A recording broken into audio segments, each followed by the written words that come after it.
সূরা আন-নাহল। রহমান রহিম আল্লাহ তাআলার নামে। এ বুঝি আল্লাহ তাআলার আযাবের আদেশ এসে গেল? অতএব হে কাফেররা, এর জন্য তোমরা মোটেই তাড়াহুড়ো করো না। তিনি মহিমান্বিত। এ জালেম লোকেরা তার সাথে অন্যদের যেভাবে শরীক করে, তিনি তার অনেক ঊর্ধ্বে। তিনি ওহী দিয়ে তার আদেশ বলে তার যে বান্দার উপর চান ফেরেশতাদের পাঠান, মানুষদের সতর্ক করে দাও, আমি ছাড়া দ্বিতীয় কোনো মাবুদ নেই, অতএব তোমরা আমাকেই ভয় করো। তিনি আসমান সমূহ ও জমিনকে যথাবিধি তৈরি করেছেন। তারা যাদের তার সাথে শরীক করে, তিনি তার চাইতে অনেক ঊর্ধ্বে। তিনি ক্ষুদ্র একটি শুক্র কণা থেকে যে মানুষ তৈরি করেছেন, আশ্চর্যের ব্যাপার, সে এখানে এসে স্বয়ং তার স্রষ্টার সাথেই প্রকাশ্য বিতর্ককারী বনে গেল। তিনি চতুষ্পদ জানোয়ার পয়দা করেছেন। তোমাদের জন্য ওতে শীত বস্ত্রের উপকরণ সহ আরো অনেক ধরনের উপকার রয়েছে। সর্বোপরি তাদের কিছু অংশ তোমরা তো আহারও করে থাকো। তোমরা যখন গোধূলি লগ্নে ওদের ঘরে ফিরিয়ে আনো, আবার প্রভাতে যখন ওদের চারণভূমিতে নিয়ে যাও, তখন এর মাঝে তোমাদের জন্য নয়নাভিরাম সৌন্দর্য উপকরণ থাকে। তোমাদের পণ্য সামগ্রীর বোঝাও তারা এমন দূর দূরান্তের শহরে বন্দরে নিয়ে যায়, যেখানে প্রাণান্তকর কষ্ট ব্যথি রেখে তোমরা কোনো দিনই সেসব পণ্য নিয়ে পৌঁছতে পারতে না। অবশ্যই তোমাদের মালিক তোমাদের উপর স্নেহপরায়ণ ও পরম দয়ালু। তিনি ঘোড়া, খচ্চর ও গাধা সৃষ্টি করেছেন যাতে তোমরা আরোহণ করো। এছাড়া তাতে শোভা বর্ধনের ব্যবস্থা রয়েছে। তিনি আরো এমন অনেক ধরনের জন্তু জানোয়ার পয়দা করেছেন যার পরিমাণ ও উপযোগিতা সম্পর্কে তোমরা এখনো পর্যন্ত কিছুই জানো না। আল্লাহ তাআলার উপরে নির্ভর করে মানুষদের সরল পথ নির্দেশ করো, বিশেষ করে যেখানে অন্য পথের মধ্যে কিছু বাঁকা পথও রয়েছে। তিনি যদি চাইতেন তাহলে তিনি সবাইকেই সরল পথে পরিচালিত করতে পারতেন। তিনি আসমান থেকে তোমাদের জন্য পানি বর্ষণ করেন। তার কিছু অংশ হচ্ছে পান করার, আর কিছু অংশ এমন সেখানে তা দ্বারা গাছপালা জন্মায় যাতে তোমরা জন্তু জানোয়ারদের প্রতিপালন করো। সে পানি দ্বারা তিনি তোমাদের জন্য শস্য উৎপাদন করেন। জৈতুন, খেজুর ও আঙুর সহ সব ধরনের ফল জন্মান। অবশ্যই এর মাঝে চিন্তাশীল সম্প্রদায়ের জন্য অনেক নিদর্শন রয়েছে। তিনি তোমাদের সুবিধার জন্য রাত, দিন ও চাঁদ সূরজকে নিয়ন্ত্রিত করে দিয়েছেন। নক্ষত্র রাজিও তাঁর আদেশে নিয়ন্ত্রণাধীন রয়েছে। অবশ্যই এর মাঝে তাদের জন্য প্রচুর নিদর্শন রয়েছে যারা বোধ শক্তি সম্পন্ন। রং বেরঙের আরো অনেক বস্তুও তিনি তোমাদের নিয়ন্ত্রণাধীন করেছেন, যা পৃথিবীর বুকে তিনি তোমাদের জন্য সৃষ্টি করে রেখেছেন। অবশ্যই এসব কিছুর মাঝে সেসব জাতির জন্য নিদর্শন রয়েছে যারা এসব থেকে নসিহত গ্রহণ করে। তিনিই সমুদ্রকে তোমাদের অধীনস্থ করে দিয়েছেন যেন তার মধ্যে থেকে তোমরা তাজা মাছ, গোশত খেতে পারো, এবং তা থেকে তোমরা মণিমুক্তার গহনাও আহরণ করো, যা তোমরা পরিধান করো। তোমরা দেখতে পাচ্ছ কিভাবে ওর বুক চিরে জলযানগুলো এগিয়ে চলে, যেন তোমরা এর মাধ্যমে আল্লাহ তাআলার অনুগ্রহ, রিজিক সন্ধান করতে পারো। সর্বোপরি তোমরা যেন তাঁর নিয়ামতের কৃতজ্ঞতা আদায় করো। তিনি জমিনের মধ্যে পাহাড় সমূহ রেখে দিয়েছেন যাতে করে জমিন তোমাদের নিয়ে এদিক সেদিক ঢলে না পড়ে। তিনি নদী ও পথঘাট বানিয়ে দিয়েছেন যাতে করে তোমরা সব জায়গা দিয়ে নিজেদের গন্তব্যস্থলে পৌঁছতে পারো। তিনি তোমাদের জন্য দিক নির্ণয়কারী চিহ্নসমূহ সৃষ্টি করেছেন। তাছাড়া নক্ষত্রের অবস্থান দ্বারাও মানুষ পথের দিশা পায়। অতঃপর তোমরাই বলো, যিনি এত কিছু সৃষ্টি করেছেন তিনি কি করে তার মতো হবেন যে কিছু সৃষ্টি করতে পারে না? তোমরা কি এ থেকে কোনো উপদেশ গ্রহণ করবে না? তোমরা যদি তোমাদের উপর আল্লাহ তাআলার নিয়ামতগুলো গণনা করতে চাও, তাহলে কখনো তা গণনা করে শেষ করতে পারবে না। নিশ্চয়ই আল্লাহ তাআলা ক্ষমাশীল ও পরম দয়ালু। তোমরা যা কিছু গোপন রাখো আর যা কিছু প্রকাশ করো, আল্লাহ তাআলা তা সবই জানেন। আল্লাহ তাআলাকে বাদ দিয়ে এরা কার্যসিদ্ধির জন্য যাদের ডাকে, তারা তো নিজেরা কিছুই পয়দা করতে পারে না, বরং তাদেরই সৃষ্টি করা হয়। সেগুলো তো হচ্ছে কতিপয় মৃত বস্তু, জীবিত কিছু নয়। অথচ তাদের এটুকুও বোধ নেই যে তাদের কখন আবার উঠিয়ে নেওয়া হবে। হে মানুষ, তোমাদের মাবুদ তো একজন, তিনি ছাড়া দ্বিতীয় কোনো মাবুদ নেই। অতঃপর যারা পরকালের উপর ঈমান আনে না, তাদের অন্তরসমূহ এমনি সত্য অস্বীকারী হয়ে পড়ে এবং এরা নিজেরাও হয় দারুণ অহংকারী। নিঃসন্দেহে আল্লাহ তাআলা জানেন এরা যা কিছু গোপন করে এবং যা কিছু প্রকাশ করে। তিনি কখনো অহংকারীদের পছন্দ করেন না। যখন এদের এ মর্মে জিজ্ঞেস করা হয় তোমাদের মালিক কি ধরনের জিনিস নাজিল করলেন? তখন তারা বলে, তা তো আগের কালের উপকথা ছাড়া আর কিছুই নয়। ফলে শেষ বিচারের দিন এরা নিজেদের পাপের ভার পূর্ণ মাত্রায় বহন করবে। এরা সেদিন তাদের পাপের বোঝা বহন করবে, যাদের এরা জ্ঞান ভিত্তিক প্রমাণ ছাড়া গোমরা করে দিয়েছিল। ওরা যা বহন করে চলেছে তা কত নিকৃষ্ট। এর আগেও অনেক মানুষ দ্বীনের বিরুদ্ধে চক্রান্ত করেছিল, কিন্তু আল্লাহ তাআলা তাদের পরিকল্পনার সমগ্র ইমারত তার ভিত্তিমূল থেকে নির্মূল করে দিয়েছিলেন। ফলে তাদের এই চক্রান্তরূপী ইমারতের ছাদ তাদের উপরই ধসে পড়ল এবং তাদের উপর এমন বহু দিক থেকেই আযাব এসে আপতিত হল, যা ছিল তাদের কল্পনারও বাইরে। কিয়ামতের দিন আল্লাহ তাআলা ওদের আরো বেশি পরিমাণে লাঞ্ছিত করবেন। তিনি তাদের জিজ্ঞেস করবেন, কোথায় আমার সেসব শরীক যাদের ব্যাপারে তোমরা মানুষদের সাথে বাক বিতণ্ডা করতে? যাদের সঠিক জ্ঞান দেয়া হয়েছিল তারা সেদিন বলবে, অবশ্যই যাবতীয় অপমান, লাঞ্ছনা ও অকল্যাণ আজ কাফেরদের জন্য। এরা হচ্ছে তারা ফেরেশতারা যাদের মৃত্যু ঘটায়, তা ঘটায় এমন অবস্থায় যখন তারা নিজেদের উপর জুলুম করতে থাকে। অতঃপর তারা উপায়ান্তর না দেখে আত্মসমর্পণ করে এবং বলে, আমরা তো কোনো মন্দ কাজ করতাম না। ফেরেশতারা বলবে, হ্যাঁ, তোমরা যা কিছু করতে আল্লাহ তাআলা সে সম্পর্কে সম্যক অবহিত রয়েছেন। সুতরাং আজ জাহান্নামের দরজাসমূহ দিয়ে তোমরা আগুনে প্রবেশ করো, সেখানে তোমরা চিরদিন থাকবে। অহংকারীদের আবাসস্থল কত নিকৃষ্ট। অপরদিকে পরহেজগার ব্যক্তিদের বলা হবে, তোমাদের মালিক তোমাদের জন্য কি নাজিল করেছেন? তারা বলবে, হ্যাঁ, এ হচ্ছে মহাকল্যাণ। যারা নেক কাজ করে তাদের জন্য এই দুনিয়ায়ও কল্যাণ রয়েছে, আর পরকালের ঘর তো হচ্ছে আরো উৎকৃষ্ট কল্যাণ। পরহেজগার ব্যক্তিদের এ আবাস কত সুন্দর, চিরস্থায়ী এক জান্নাত, যাতে তারা প্রবেশ করবে, যার পাদদেশে ঝর্ণাধারা প্রবাহিত হবে। উপরন্তু সেখানে তারা যা কিছুই কামনা করবে তাই তাদের জন্য সরবরাহের ব্যবস্থা থাকবে। এভাবেই আল্লাহ তাআলা পরহেজগার ব্যক্তিদের তাদের নেক কাজের প্রতিফল দান করবেন। এরা হচ্ছে তারা ফেরেশতারা যাদের পবিত্র অবস্থায় মৃত্যু ঘটাবে। তারা তাদের উদ্দেশ্যে বলবে, তোমাদের উপর শান্তি বর্ষিত হোক। দুনিয়ায় তোমরা যে আমল করতে তারই কারণে আজ তোমরা জান্নাতে প্রবেশ করো। হে নবী, তুমি কি মনে করো ওরা শুধু এজন্যই অপেক্ষা করছে যে তাদের কাছে একদিন ফেরেশতা নাজিল হবে, কিংবা তোমার মালিকের পক্ষ থেকে কোনো আযাবের হুকুম আসবে? এদের আগে যারা এসেছিল তারা এমনটিই করেছে। এদের উপর আযাব পাঠিয়ে আল্লাহ তাআলা কোনো জুলুম করেননি, বরং তারা নিজেরাই নিজেদের উপর জুলুম করেছে।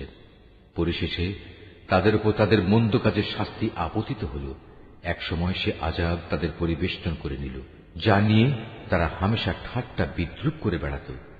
মুশরিকরা বলে, যদি আল্লাহ তাআলা চাইতেন তাহলে আমরা তো তাঁকে বাদ দিয়ে অন্য কিছুর ইবাদত করতাম না, না আমাদের বাপদাদারা অন্য কারো ইবাদত করত।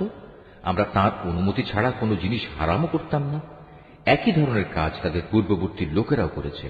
আসলে রসুলদের উপর সুস্পষ্ট বাণী পৌঁছে দেওয়া ছাড়া আর কোনো অতিরিক্ত দায়িত্ব কি আছে? আমি অবশ্যই প্রত্যেক জাতির কাছে রসুল পাঠিয়েছি, যাতে করে তাদের কাছে সে বলতে পারে, তোমরা এক আল্লাহ তাআলার ইবাদত করো এবং নাফরমান শক্তিসমূহকে বর্জন করো। সে জাতির মধ্যে অতঃপর আল্লাহ তাআলা কিছু লোককে হেদায়েত দান করেন, আর কতক লোকের উপর গোমরাহি চেপে বসে গেছে। অতএব তোমরা আল্লাহর জমিনে পরিভ্রমণ করো এবং দেখো যারা রসুলদের মিথ্যা প্রতিপন্ন করেছে তাদের কি ভয়াবহ পরিণাম হয়েছিল। হে নবী, তুমি এদের হেদায়েতের ব্যাপারে যতই আগ্রহী হও না কেন, এরা কখনো হেদায়েত পাবে না। কেননা আল্লাহ তাআলা যাকে গোমরা করে দিয়েছেন তাকে তিনি সৎ পথে পরিচালিত করবেন না। আর এমন লোকদের আযাব থেকে বাঁচানোর জন্য কোনো সাহায্যকারীও নেই। এরা আল্লাহ তাআলার নামে শক্ত ধরনের শপথ করে বলে, যে ব্যক্তির মৃত্যু হয়ে যায় তাকে আল্লাহ তাআলা কখনো দ্বিতীয়বার উঠিয়ে আনবেন না। হে নবী, তুমি বলো, হ্যাঁ, অবশ্যই এটা তাঁর সত্য ওয়াদা, কিন্তু অধিকাংশ মানুষই তো জানে না। এটা তিনি এজন্য করবেন যে বিষয়ে এরা মতবিরোধ করত। কিয়ামতের দিন তাদের জন্য তিনি তা স্পষ্ট করে দেখিয়ে দেবেন, এবং যারা আজ অস্বীকার করে তারাও একথাটা জেনে নেবে তারা সত্যি সত্যি ছিল মিথ্যাবাদী। আমি যখনই কোনো কিছু ঘটাতে চাই তখন সে বিষয়ে আমার বলা কেবল এটুকুই হয় যে হও, অতঃপর তা সংঘটিত হয়ে যায়। স্মরণ করো, যারা আল্লাহর পথে হিজরত করেছে, বিশেষ করে ঈমান আনার কারণে তাদের উপর জুলুম হওয়ার পর, আমি অবশ্য তাদের এই পৃথিবীতেই উত্তম আশ্রয় দেব, আর আখিরাতের পুরস্কার তা তো এর থেকে অনেক বেশি শ্রেষ্ঠ। কত ভালো হতো যদি তারা কথাটা জানত। যারা বিপদে ধৈর্য ধারণ করে এবং যারা আল্লাহর উপর নির্ভরশীল থাকে, তাদের জন্য আখিরাতের অনেক পুরস্কার রয়েছে। হে নবী, আমি তোমার আগেও এ মানুষদের মধ্যে থেকেই কিছু ব্যক্তিকে রসুল বানিয়ে প্রেরণ করেছি, যাদের উপর আমি ওহী পাঠিয়েছি। অতএব যদি তোমরা না জানো তাহলে কেতাবধারীদের জিজ্ঞেস করো। এসব নবীকে আমি সুস্পষ্ট দলিল প্রমাণ ও কেতাব সহকারে পাঠিয়েছি। একইভাবে আজ তোমার কাছেও কেতাব নাজিল করেছি, যাতে করে যে শিক্ষা মানুষদের জন্য তাদের কাছে পাঠানো হয়েছে তুমি তা তাদের সুস্পষ্টভাবে বোঝাতে পারো, যেন তারা নিজেরাও একটু চিন্তা ভাবনা করে। যারা আল্লাহ তাআলা ও তার রসুলের বিরুদ্ধে হীন চক্রান্ত করে, তারা কি এ বিষয়ে নিশ্চিত ও নিরাপদ হয়ে গেছে সে আল্লাহ তাআলা এজন্য তাদের ভূগর্ভে ধসিয়ে দেবেন না, কিংবা এমন কোন দিক থেকে তাদের উপর আযাব এসে আপতিত হবে না যা তারা কখনো চিন্তাও করতে পারেনি, কিংবা তাদের তিনি এমন সময় পাকড়াও করবেন না যখন তারা চলাফেরা করতে থাকবে, এরা কখনোই তাকে তার কোনো কাজে অক্ষম করে দিতে পারবে না। অথবা এমন হবে না যে প্রথমে তিনি তাদের কিছু দূর চলতে দেবেন, অতঃপর পাকড়াও করবেন। অবশ্যই তোমার মালিক একান্ত স্নেহশীল ও পরম দয়ালু। এই আয়াতটি যিনি তেলাওয়াত করবেন এবং যিনি এই আয়াতটির তেলাওয়াত শুনবেন, তাদের সবাইকে এখানে একটি সাজদা আদায় করতে হবে। এটা ওয়াজিব। এরা কি আল্লাহ তাআলা যা কিছু সৃষ্টি করেছেন তার প্রতি লক্ষ্য করে না, যে তার ছায়া আল্লাহর সামনে সাজদাবনত অবস্থায় কখনো ডান দিক থেকে কখনো বাঁ দিক থেকে তাঁরই উদ্দেশ্যে ঢলে পড়ে? এরা সবাই তাঁর সামনে অক্ষমতা প্রকাশ করে যাচ্ছে। যা কিছু আছে আসমান সমূহে এবং এ জমিনে বিচরণশীল যা কিছু আছে যত ফেরেশতাকুল, তারা সবাই আল্লাহকে সাজদা করে যাচ্ছে। এদের কেউই নিজেদের বড়াই জাহির করে না, উপরন্তু তারা ভয় করে তাদের মালিককে, যিনি তাদের উপর পরাক্রমশালী। তাঁর পক্ষ থেকে তাদের যা আদেশ করা হয় তা তারা বিনীতভাবে পালন করে। হে মানুষ, আল্লাহ তাআলা আদেশ করেছেন তোমরা আনুগত্যের জন্য দুজন মাবুদ গ্রহণ করো না।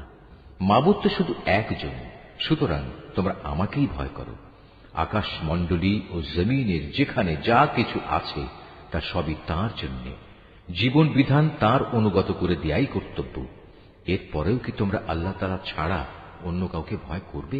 নিয়ামতের যা কিছু তোমাদের কাছে আছে তা তো আল্লাহ তাআলার কাছ থেকেই এসেছে, এবং তোমাদের যদি কোনো দুঃখ দৈন্য স্পর্শ করে তখন তা দূর করার জন্য তাকেই তোমরা বিনীতভাবে ডাকতে শুরু করো। অতঃপর আল্লাহ তাআলা যখন তা দূরীভূত করে দেন, তখন তোমাদেরই একদল লোক তাদের মালিকের সাথে অন্যদের শরীক বানিয়ে নেয়, যাতে করে আমি তাদের যা নিয়ামত দান করেছি তারা তা অস্বীকার করতে পারে। সুতরাং কিছুদিনের জন্য এই জীবনটা তোমরা ভোগ করে নাও, অচিরেই তোমরা এই অকৃতজ্ঞতার পরিণাম জানতে পারবে। আমি ওদের যা কিছু রিজিক দান করেছি তার একাংশকে ওরা এমন সবার জন্য নির্ধারণ করে নেয় যারা মূলত জানেও না রিজিকের উৎসমূল কোথায়। আল্লাহ তাআলার শপথ, তোমরা তার সম্পর্কে যে মিথ্যা অপবাদ দিতে, সে সম্পর্কে অবশ্যই তোমাদের প্রশ্ন করা হবে। এ মুশরিক ব্যক্তিরা কন্যা সন্তানদের আল্লাহর জন্য নির্ধারণ করে, অথচ আল্লাহ তাআলা এ সব কিছু থেকে অনেক পবিত্র, মহিমান্বিত। ওরা নিজেদের জন্য তাই কামনা করে যা তারা পছন্দ করে, অথচ যখন এদের কাউকে কন্যা জন্ম হওয়ার সুখবর দেয়া হয় তখন দুঃখে ব্যথায় তার মুখ কালো হয়ে যায় এবং সে অসহনীয় মনস্তাপে ক্লিষ্ট হয়। যে বিষয়ে তাকে সুসংবাদ দেয়া হয়েছিল তার মনের কষ্টের কারণে সে তার জাতির লোকদের কাছ থেকে আত্মগোপন করে থাকতে চায়। ভাবতে থাকে, সে কি এ সদ্য প্রসূত কন্যা সন্তানকে অপমানের সাথে রাখবে, না তাকে মাটিতে পুঁতে ফেলবে? ভালোভাবে শুনে রাখো, আসলে কন্যা সন্তান সম্পর্কে ওরা যা সিদ্ধান্ত করে তা অতি নিকৃষ্ট। বস্তুত যারা আখিরাত দিবসের উপর ঈমান আনে না তাদের জন্য এ ধরনের নিকৃষ্ট পরিণামই রয়েছে, আর আল্লাহ তাআলার জন্যই সর্বশ্রেষ্ঠ পরিণাম। তিনি মহাপরাক্রমশালী ও প্রবল প্রজ্ঞাময়। আল্লাহ তাআলা মানুষদের তাদের নাফরমানির জন্য যদি সাথে সাথেই পাকড়াও করতেন, তাহলে এই জমিনের বুকে কোনো একটি বিচরণশীল জীবকেই তিনি ছেড়ে দিতেন না। কিন্তু আল্লাহ তাআলা তাদের এক বিশেষ সময়সীমা পর্যন্ত অবকাশ দেন। অতঃপর যখন অবকাশের সে সময় তাদের সামনে এসে হাজির হয়, তখন তারা যেমন মুহূর্তকালও বিলম্ব করতে পারে না, তেমন তাকে তারা একটুখানি এগিয়েও আনতে পারে না। এরা আল্লাহ তাআলার জন্য সে বিষয়টি প্রস্তাব করে যা স্বয়ং তারা নিজেদের জন্য পছন্দ করে না। তাদের জিহ্বা তাদের জন্য মিথ্যা কথা বলে যে পরকালে তাদের জন্য সব কল্যাণ রয়েছে, অথচ তাদের জন্য সেখানে থাকবে জাহান্নামের আগুন এবং তারাই সেখানে সবার আগে নিক্ষিপ্ত হবে। হে নবী, আল্লাহর শপথ, তোমার আগেও আমি জাতিসমূহের কাছে নবী পাঠিয়েছিলাম, অতঃপর শয়তান তাদের খারাপ কাজসমূহ তাদের জন্য শোভনীয় করে দিয়েছিল। সে শয়তান আজও তাদের বন্ধু হিসেবে হাজির আছে। তাদের সবার জন্যই রয়েছে কঠোর আযাব। হে নবী, আমি তোমার উপর এই কিতাব এজন্যই নাযিল করেছি যেন তুমি তাদের সামনে সেই বিষয়সমূহ সুস্পষ্ট করে পেশ করতে পারো যা নিয়ে তারা মতবিরোধ করত। বস্তুত এই কিতাব হচ্ছে ঈমানদার লোকদের জন্য হিদায়াত ও আল্লাহ তাআলার অনুগ্রহ স্বরূপ। আল্লাহ তাআলা আসমান থেকে পানি বর্ষণ করেন, অতঃপর একবার মুর্দা হয়ে যাওয়ার পর সে পানি দিয়ে তিনি জমিনকে জীবিত করে তোলেন। অবশ্যই এতে আল্লাহর কুদরতের বহু নিদর্শন রয়েছে সে জাতির জন্য যারা আল্লাহর কথা কান দিয়ে শোনে। অবশ্যই তোমাদের জন্য গৃহপালিত জন্তু জানোয়ারের মাঝে প্রচুর শিক্ষার বিষয় রয়েছে। তাদের উদরস্থিত দুর্গন্ধময় গোবর ও নাপাক রক্তের মধ্যে থেকে নিঃসৃত পানীয় খাঁটি দুধ আমি তোমাদের পান করাই।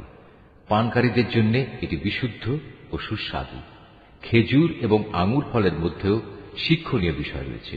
তা থেকে তোমরা নেশাকর হারাম জিনিস যেমন বের করে আনছো, তেমনি তা থেকে হালাল এবং উত্তম রিজিকও তোমরা লাভ করছো।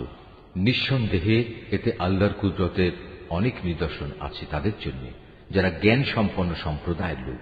তোমার মালিক মৌমাছিকে এ নির্দেশ দিয়েছেন পাহাড়ের গায়ে গাছের ডালে এবং অন্য কিছুর উপর যা তোমরা বানাও তার উপর নিজেদের থাকার জায়গা নির্মাণ করো, অতঃপর প্রত্যেক ফল থেকে রস আহরণ করে তা খেতে থাকো। অতঃপর তোমার মালিকের নির্ধারিত পথ ধরে পূর্ণ আনুগত্যের সাথে সেদিকে এগিয়ে চলো। এভাবে তার পেট থেকে রং বেরঙের পানীয় দ্রব্য বের হয় যার মধ্যে মানুষদের নিরাময়ের ব্যবস্থা রয়েছে। অবশ্য এতেও নিদর্শন রয়েছে সে সম্প্রদায়ের জন্য যারা আল্লাহর এ সৃষ্টি বৈচিত্র্য নিয়ে চিন্তা করে। আল্লাহ তাআলাই তোমাদের সৃষ্টি করেছেন, অতঃপর তিনিই তোমাদের মৃত্যু দেবেন। তোমাদের কোনো ব্যক্তি এমনও হবে যে সে বৃদ্ধ বয়সের দুর্বলতম স্তর পর্যন্ত পৌঁছে যাবে। এতে করে কৈশোরে এবং যৌবনে কোনো বিষয় জানার পর সে পুনরায় অজ্ঞ হয়ে যাবে। আল্লাহ তাআলা অবশ্যই সর্বজ্ঞ, তিনি সর্বশক্তিমান। আল্লাহ তাআলা তোমাদের কাউকে কারো উপর রিজিকের ব্যাপারে প্রাধান্য দিয়ে রেখেছেন, অতঃপর যাদের এ ব্যাপারে শ্রেষ্ঠত্ব দেয়া হয়েছে তারা আবার তাদের অধীনস্থ দাস দাসীদের নিজেদের সামগ্রী থেকে কিছুই দিতে চায় না। তাদের আশঙ্কা হচ্ছে এমনটি করলে এ ব্যাপারে তারা উভয়ই সমান পর্যায়ের হয়ে যাবে। তবে কি এরা আল্লাহর এই নিয়ামত অস্বীকার করে? আল্লাহ তাআলাই তোমাদের মধ্যে থেকে তোমাদের জোড় পয়দা করেছেন এবং তোমাদের এই যুগল দম্পতি থেকে তিনি তোমাদের পুত্র পৌত্রাদি সৃষ্টি করেছেন এবং তিনি তোমাদের উত্তম রিজিক দান করেছেন। তারপরেও কি এরা বাতিলের উপর বিশ্বাস স্থাপন করবে আর আল্লাহর নিয়ামতকে অবিশ্বাস করবে? এবং এরা কি আল্লাহ তাআলাকে বাদ দিয়ে তাদের বানানো মাবুদের গোলামি করবে যাদের আকাশমণ্ডলী ও জমিনের কোথাও থেকে কোন প্রকার রিজিক সরবরাহ করার কোনো ক্ষমতা নেই? সুতরাং হে মানুষ, তোমরা আল্লাহ তাআলার কোনো সদৃশ্য দাঁড় করিও না। অবশ্যই আল্লাহ তাআলা সব কিছু জানেন, তোমরা কিছুই জানো না। আল্লাহ তাআলা এখানে অপরের অধিকারভুক্ত একটি দাসের উদাহরণ দিচ্ছেন যে নিজে থেকে কোনো কিছু করার ক্ষমতা রাখে না। উদাহরণ দিচ্ছেন এমন ব্যক্তির সাথে যাকে আমি আমার পক্ষ থেকে উত্তম রিজিক দান করেছি এবং সে তা থেকে গোপনে ও প্রকাশ্যে ব্যয় করে চলেছে। তোমরা কি মনে করো এরা উভয় সমান? না, কখনো নয়। সমস্ত প্রশংসা আল্লাহ তাআলার জন্য, কিন্তু এদের অধিকাংশ মানুষই কিছু জানে না। আল্লাহ তাআলা আরো দুজন মানুষের উদাহরণ দিচ্ছেন। তাদের একজন হচ্ছে মূক, সে কোনো কিছুই নিজে থেকে করতে বা বলতে পারে না। সে সবসময় নিজের মনিবের উপর বোঝা হয়ে থাকে। যেখানেই তাকে সে পাঠায় না কেন সে কোনো ভালো কিছু নিয়ে আসতে পারে না। এ অক্ষম ব্যক্তিটি কি সমান হতে পারে সে ব্যক্তির যে নিজে মুক্ত নয়, বরং সে অন্য মানুষদের ন্যায় কাজের আদেশ দিতে সক্ষম? সর্বোপরি যে ব্যক্তি সহজ সরল পথের উপর আছে। আসমান সমূহ ও জমিনে যাবতীয় অদৃশ্য জ্ঞান একমাত্র আল্লাহর জন্যই নির্দিষ্ট রয়েছে। কিয়ামত অনুষ্ঠানের ব্যাপার তো তাঁর কাছে চোখের পলকের ন্যায়, বরং তার চাইতেও নিকটবর্তী। আল্লাহ তাআলা অবশ্যই সর্ববিষয়ের উপর শক্তিমান। আল্লাহ তাআলা তোমাদের মায়ের পেট থেকে এমন এক অবস্থায় বের করে এনেছেন যে তোমরা তার কিছুই জানতে না। অতঃপর তিনি তোমাদের কান, চোখ ও দিল দিয়েছেন যাতে করে তোমরা শুকর আদায় করতে পারো। এরা কি পাখিটির দিকে তাকিয়ে দেখে না যে আকাশের শূন্য গর্ভে সহজে বিচরণ করছে? আল্লাহ তাআলা ছাড়া এমন কে আছে যিনি এদের শূন্যের মাঝে স্থির করে ধরে রাখেন? অবশ্যই এর নিপুণ ব্যবস্থাপনার মাঝে ঈমানদার সম্প্রদায়ের জন্য অনেক নিদর্শন রয়েছে। আল্লাহ তাআলাই তোমাদের জন্য তোমাদের ঘরগুলোকে শান্তির নীড় বানিয়েছেন। তিনি তোমাদের জন্য পশুর চামড়া দিয়ে তাঁবুর হালকা ঘর বানাবার ব্যবস্থা করেছেন যাতে তোমরা ভ্রমণের দিনে তা সহজভাবে বহন করে নিতে পারো। আবার কোথাও অবস্থান নেওয়ার সময়ও তা ব্যবহার করতে পারো। ওদের পশম, ওদের লোম, ওদের কেশ থেকে তিনি একটি নির্দিষ্ট মেয়াদের জন্য তোমাদের অনেক ব্যবহার উপযোগী সামগ্রী বানাবার ব্যবস্থা করে দিয়েছেন। আল্লাহ তাআলা যা কিছু সৃষ্টি করেছেন তা থেকে তিনি তোমাদের জন্য ছায়ার ব্যবস্থা করে দিয়েছেন। তিনি তোমাদের জন্য পাহাড়ের মাঝে আশ্রয়ের ব্যবস্থা করেছেন। তিনি আরো ব্যবস্থা করেছেন তোমাদের জন্য পরিধেয় বস্ত্রের, যা তোমাদের প্রচন্ড তাপ থেকে রক্ষা করে। আরো ব্যবস্থা করেছেন এমন পরিধেয় সমূহের যা তোমাদেরকে তোমাদের সমস্যা সংকট থেকে বাঁচিয়ে রাখে।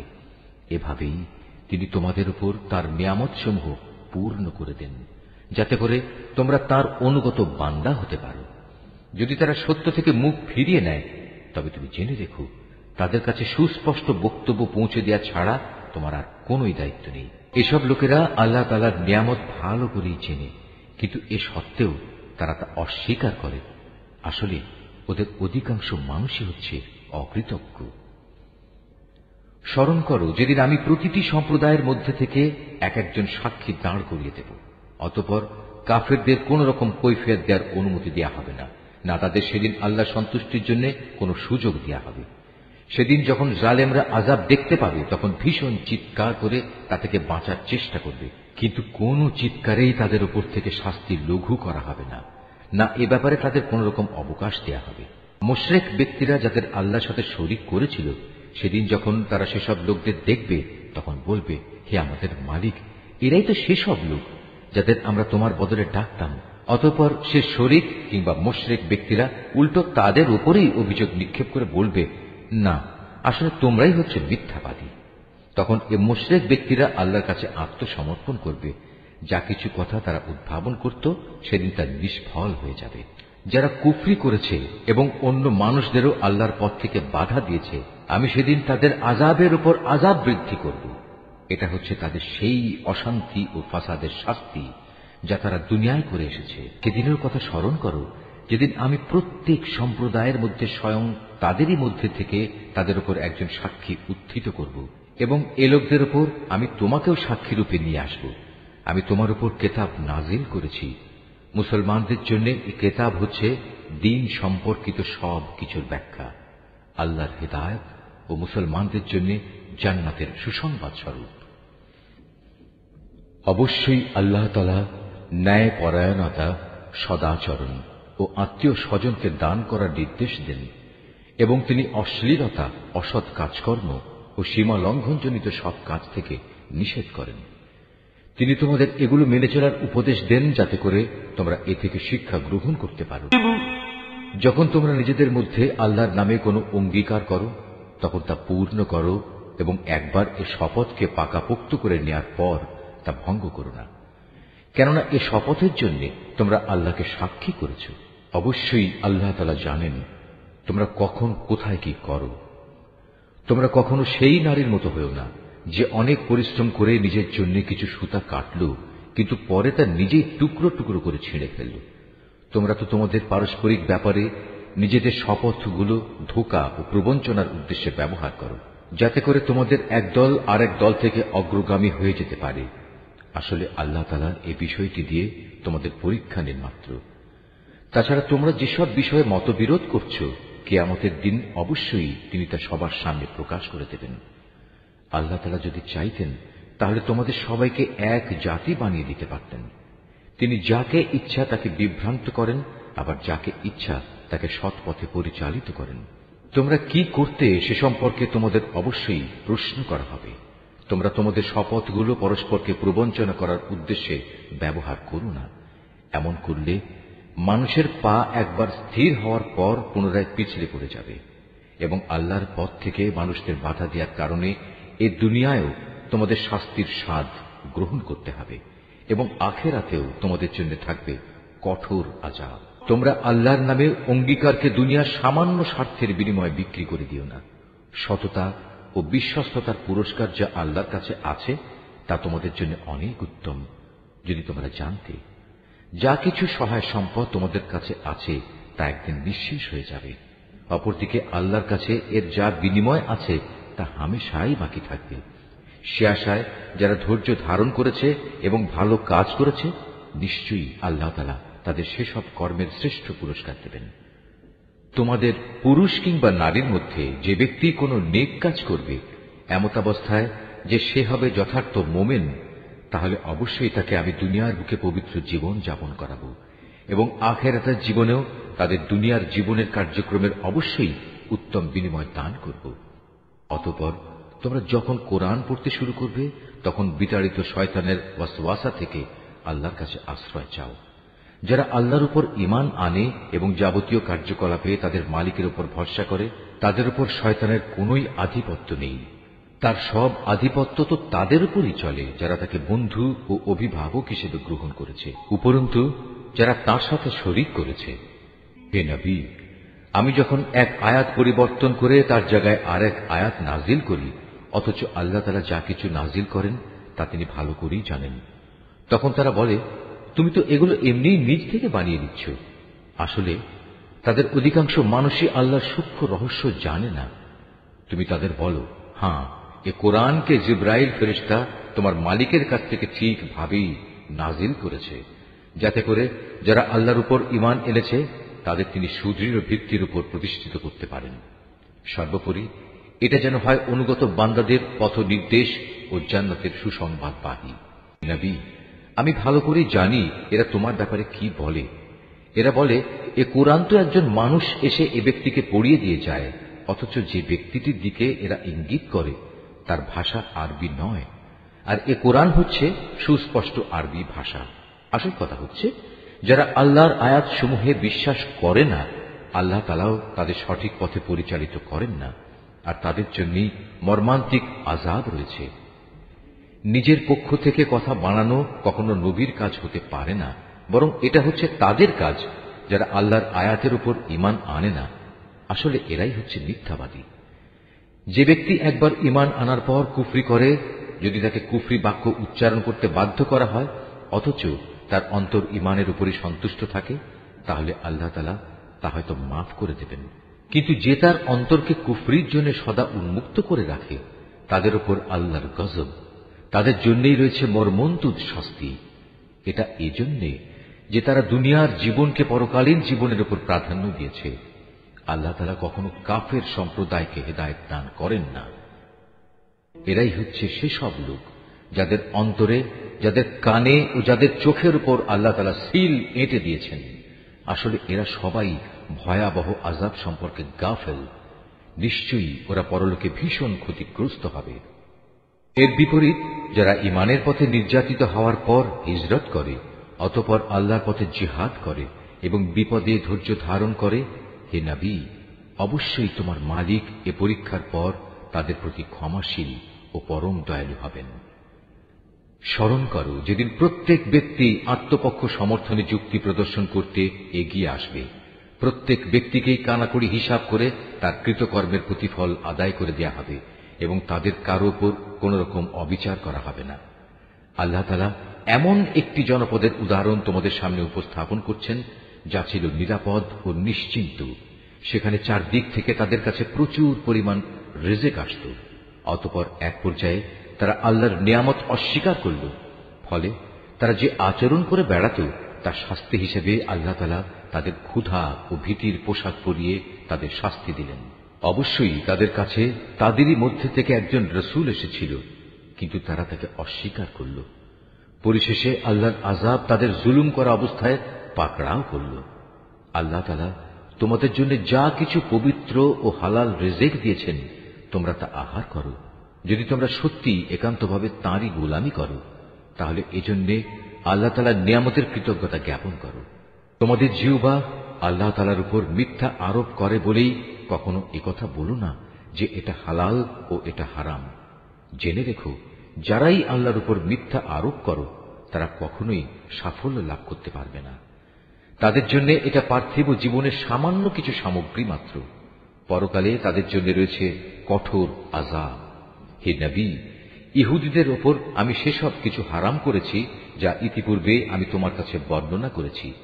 এগুলো হারাম করে আমি তাদের উপর কোনো অবিচার করিনি, বরং তারা আমার আদেশ না মেনে নিজেরাই নিজেদের উপর অবিচার করেছে।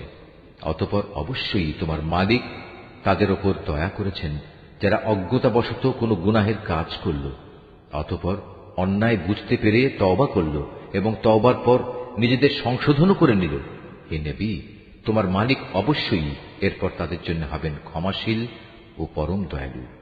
নিশ্চয়ই ইব্রাহিম ছিল একটি উম্মতের সমমর্যাদাবান। সে ছিল আল্লাহর একান্ত অনুগত ও একনিষ্ঠ বান্দা। সে কখনো মুশরিকদের অন্তর্ভুক্ত ছিল না। সে ছিল আল্লাহ তাআলার নিয়ামতের প্রতি কৃতজ্ঞ। আল্লাহ তাআলা তাকে নবুয়তের জন্য বাছাই করেছেন এবং তাকে তিনি সরল পথে পরিচালিত করেছেন। আমি তাকে দুনিয়াতেও প্রচুর কল্যাণ দান করেছি, আর পরকালেও সে নিঃসন্দেহে নেক মানুষদের অন্তর্ভুক্ত হবে। অতঃপর হে নবী, আমি তোমার উপর ওহী পাঠালাম যে তুমি একনিষ্ঠভাবে ইব্রাহিমের মিল্লাত অনুসরণ করো, আর সে কখনো মুশরিকদের দলভুক্ত ছিল না। শনিবার পালন করা তো কেবল তাদের জন্যই বাধ্যতামূলক করা হয়েছিল যারা এ বিষয়টি নিয়ে অযথা মতবিরোধ করেছে।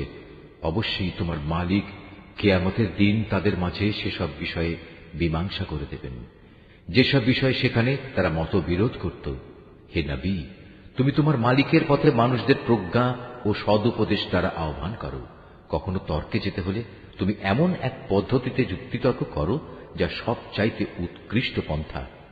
তোমার মালিক এটা ভালো করেই জানেন কে তার পথ থেকে বিপদগামী হয়ে গেছে, আবার যে ব্যক্তি হেদায়েতের পথে রয়েছে তিনি তার সম্পর্কেও সবিশেষ অবহিত আছেন। যদি তোমরা কাউকে শাস্তি দাও তাহলে ঠিক ততটুকু শাস্তি দেবে যতটুকু অন্যায় তোমাদের সাথে করা হয়েছে। অবশ্য যদি তোমরা ধৈর্য ধারণ করো তাহলে জেনে রেখো, ধৈর্যশীলদের জন্য তাই হচ্ছে উত্তম। হে নবী, তুমি নির্যাতন নিপীড়নে ধৈর্য ধারণ করো। তোমার ধৈর্য সম্ভব হবে শুধু আল্লাহ তাআলার সাহায্য দিয়েই। এদের আচরণের উপর দুঃখ করো না। এরা যেসব ষড়যন্ত্র করে চলেছে তাতে তুমি মনক্ষুণ্ণ হও না। অবশ্যই আল্লাহ তাআলা তাদের সাথে রয়েছেন যারা জীবনের সর্বত্র আল্লাহ তাআলাকে ভয় করে চলে। সর্বোপরি তারা হবে সৎ কর্মশীল।